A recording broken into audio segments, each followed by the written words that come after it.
अगर आपने हमारे चैनल को सब्सक्राइब नहीं किया है तो सब्सक्राइब करें, साथ ही बेल आइकन जरूर दबाएं ताकि इसी तरीके के डेली की कहानी के वीडियो आपको सबसे पहले मिले। वीडियो को लाइक और शेयर करना ना भूलें ताकि आप लोगों को बेहतरीन से बेहतरीन वीडियो मिल सके और आप लोग जो है इसका आनंद उठा सकें।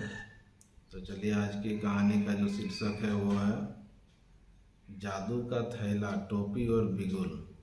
ये एक परी कहानी है। तो चलिए स्टार्ट करते हैं। एक समय की बात है, एक गांव में 3 भाई रहते थे। वे बहुत ही गरीब थे।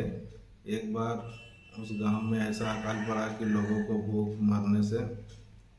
भूखों से मरना पड़ा। उन भाइयों की हालत तो पहले से ही खराब थी, अकाल के बाद तो और भी बुरी हो गई। बिना अन्न के जिंदा रहना मुश्किल है।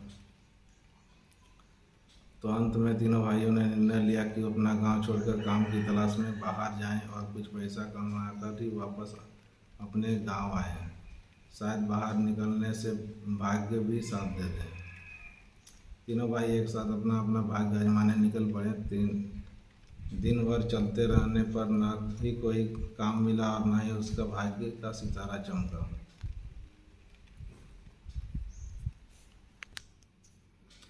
तो उस रात उन तीनों को एक पेड़ के नीचे भूखे ही सोना पड़ा। अगले दिन तड़के ही उठकर वे काम की तलाश में निकल पड़े।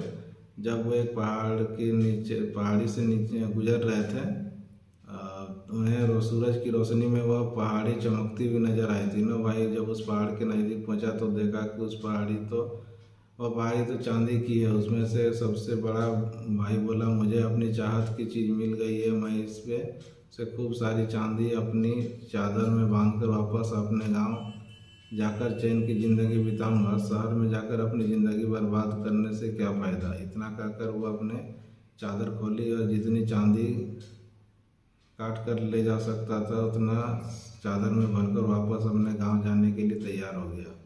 पर बाकी दोनों छोटे भाइयों ने वापस जाने से इनकार कर दिया क्योंकि वे अपने बड़े भाई से बेहतर पाना चाहते थे। सो उन्होंने उस चांदी में से कुछ नहीं लिया और शहर जाने के लिए आगे बढ़ गए। दोनों भाई पानी पीकर जी रहे थे क्योंकि खाने वाली कोई चीज़ खरीदने के लिए उसके पास पैसे ही नहीं थे। इसी तरह वह 2 दिन और अपने भाग्य की तलाश में चलते रहे। 2 दिन बाद जब वे एक जंगल से गुजर रहे थे तो कुछ चमकती हुई चीज़ नजर आई। जब उस चमकती चीज़ के पास जाकर देखा तो पाया कि वह सोने की पहाड़ी है। दूसरी भाई उस सोने की पहाड़ी के सामने खड़ा हो गया और अपने छोटे भाई से बोला, मुझे जिस चीज़ की इच्छा थी वो मुझे मिल गई। अब मुझे कहीं और नहीं जाना है। मैं इसी से कुछ सोना लेकर अपने गांव वापस चला जाऊंगा और गांव में ही एक सुनार की दुकान खोलकर आराम से शांति से ज़िंदगी बिताऊंगा। इतना कहकर वह भी अपनी फटी हुई चादर जमीन पर बिछाई और जितना सोना आया उतना उठाकर अपने गांव की ओर चल दिया। सबसे छोटा भाई बोला, चांदी और सोना इन दोनों में से मुझे कुछ नहीं चाहिए। मैं अभी और अपने भाई को आजमाना चाहता हूँ। शायद मुझे तुम दोनों से कुछ और बेहतर मिल जाए। इतना कहकर वो अपने बड़े भाई से विदा लिए और शहर की ओर चल पड़ा। चलते चलते उसे 3 दिन बीत गए तो एक घने जंगल में पहुंचा। जंगल इतना बड़ा और घना था कि उसे बाहर निकलने का रास्ता ही नहीं मिल रहा था। वह भूख प्यास उसी जंगल में भटकने लगा। उसके एक ऊंचे से पेड़ पर चढ़कर देखना चाहा कि उस जंगल से बाहर जाने का रास्ता कहाँ से है, पर उसे पेड़ की ऊंची ऊंची चोटियों के अलावा कुछ भी नहीं दिखाई दिया। भूख के कारण उसका बुरा हाल हो रहा था। पेड़ से नीचे उतरते हुए वह ईश्वर से प्रार्थना करने लगा कि काश यहाँ कुछ खाने को मिल जाता। बिना कुछ खाए पिए तो मर ही जाएगा। उसी समय उसे एक पेड़ के नीचे एक मैले से कपड़े पर कुछ खाने का सामान रखा हुआ दिखाई पड़ा। पहले तो उसे अपनी आंखों पर विश्वास नहीं हुआ, पर जब उसे नजदीक जाकर देखा तो सचमुच ही खाने का सामान था। इस जंगल में खाने का इतना अच्छा सामान देखकर वह हैरान रह गया। वह इस खाने को भगवान की दया समझकर उस पर टूट पड़ा और थोड़ी ही देर में सब कुछ चट कर गया। भूख से इतना परेशान था कि उसने यह जानने की कोशिश नहीं की कि यह किसका खाना है और यहाँ पर कैसे आया। खाना खत्म करने के बाद उसने वह गंदा सा कपड़ा भी उठाकर अपनी जेब में रख लिया और आगे चल दिया। चलते चलते रात होने लगी और अब उसे फिर भूख सताने लगी। उसने सोचा क्यों ना इस कपड़े को बिछाकर ईश्वर से प्रार्थना करूं। उसने कपड़ा बिछाया और आंखें मीच कर प्रार्थना करने लगा। थोड़ी देर बाद जब उसने आंखें खोली तो उस कपड़े पर तरह तरह के खाने का सामान रखा हुआ था। उसे विश्वास हो गया कि उसकी मेहनत बेकार नहीं गई, उसे अपने दोनों भाइयों से अच्छी चीज़ हाथ लगी है। अगर वह और मेहनत करे तो इससे भी अच्छा कुछ और मिल सकता है। यह गंदा कपड़ा कोई मामूली चीज़ नहीं था, वह एक जादू का कपड़ा था, पर वह इससे संतुष्ट नहीं हुआ और इससे भी अधिक पाने की लालसा से आगे चल दिया।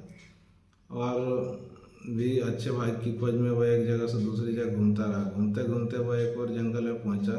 वहां उसने लकड़ी से कोयला बनाने वाले आदमी को देखा, जो खाने के लिए उन्हें जलती हुई लकड़ी पर लोहे के काले बर्तन में बिना छीले आलू उबाल रहा था। वह उस आदमी को देखकर बोला, तुम्हें इस अकेली जगह में रहना बुरा नहीं लगता? रोज रोज उबले नमकीन आलू खाने से तुम्हारा मन नहीं भरता? कोयला बनाने वाला बोला, हमारे लिए तो सब दिन एक ही जैसा है।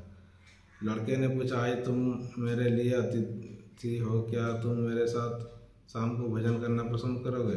वो आदमी बोला, बहुत बहुत धन्यवाद, पर मैं तुम्हारे खाने में से कुछ लेना नहीं चाहता, क्योंकि वह तो तुम्हारे लिए है। अगर मैंने भी खा लिया तो तुम्हारे लिए कम पड़ जाएगा। लड़का बोला, घबराओ नहीं, मेरे पास बहुत कुछ है खाने को, मैं खाने के लिए तुम्हें आमंत्रित कर रहा हूँ। इतना कहकर लड़के ने अपनी जेब से मैला कपड़ा निकालकर जमीन पर बिछाया और हाथ जोड़कर प्रार्थना करने लगा। देखते ही देखते उस कपड़े पर अच्छे अच्छे व्यंजन के ढेर लग गए। बेचारा कोयला बनाने वाला आंखें फाड़कर सब कुछ देखता रह गया। उस मजदूर की ज़िंदगी में पहली बार इतना स्वादिष्ट खाना खाने को मिल रहा। मजदूर ने लड़के से कहा, अगर तुम मुझे अपना कपड़ा दे दो तो उस जंगल में से इतना अच्छा खाना खिला सके तो मैं तुम्हें एक जादू का थैला दूंगा। यह थैला मैला और फटा हुआ जरूर है, पर इसमें बहुत बड़ी शक्ति छुपी है। तुम मुसीबत के समय जितनी बार इस थैले को थपथपाओगे, उतनी बार शक्तिशाली आदमी तुम्हारे सामने आकर खड़ा हो जाएगा। तुम उन्हें भी जो आज्ञा देगा वे सब पूरी करेंगे। लड़का उसे अपना कपड़ा देने के लिए राजी हो गया। उसने अपना कपड़ा उसके हाथ पर रखा और उसका जादू का थैला लेकर आगे चल दिया। कुछ दूर जाने पर वह जादू वाले थैले की सच्चाई परखना चाहता था। उसने थैले को थपथपाया तो उसमें से छह सिपाही आकर खड़े हो गए और उसने पूछने लगे, हमें क्या आज्ञा है मालिक? वह लड़का बोला, उस कोयला बनाने वाले मजदूर से मेरा जादू का कपड़ा वापस लाओ। इतना सुनते ही वह 6 सिपाही उसका जादू का कपड़ा वापस लेकर आ गए। जादू का कपड़ा और जादू का थैला लेकर वह फिर कुछ आगे पाने की इच्छा के आगे चल दिया। उसे पूरा विश्वास था कि अपनी मेहनत और बुद्धि से वह इससे भी बेहतर पा सकता। सूरज डूबने से पहले वह दूसरे कोयले बनाने वाले के पास पहुंचा। वह मजदूर भी जलती हुई लकड़ी पर लोहे के बर्तन में कुछ आलू और रात के भोजन के लिए उबाल रहा था। उसके पास पहुंचकर उसने लड़के से पूछा, क्या तुम मेरे साथ भोजन करोगे? लड़के ने पास खाने का कुछ भी सामान न देखकर मजदूर ने पूछा, तुम मुझे कहाँ से खिलाओगे? तुम्हारे पास तो कुछ भी नहीं है। तो दोस्तों, ये था आज का कहानी का पहला भाग। आशा करते हैं आप लोगों को कहानी अच्छा लगा होगा, तो वीडियो को लाइक शेयर जरूर करें। साथ ही चैनल को अगर सब्सक्राइब नहीं किया तो सब्सक्राइब करें। चलिए मिलते हैं एक नए वीडियो नए कहानी के साथ, तब तक के लिए।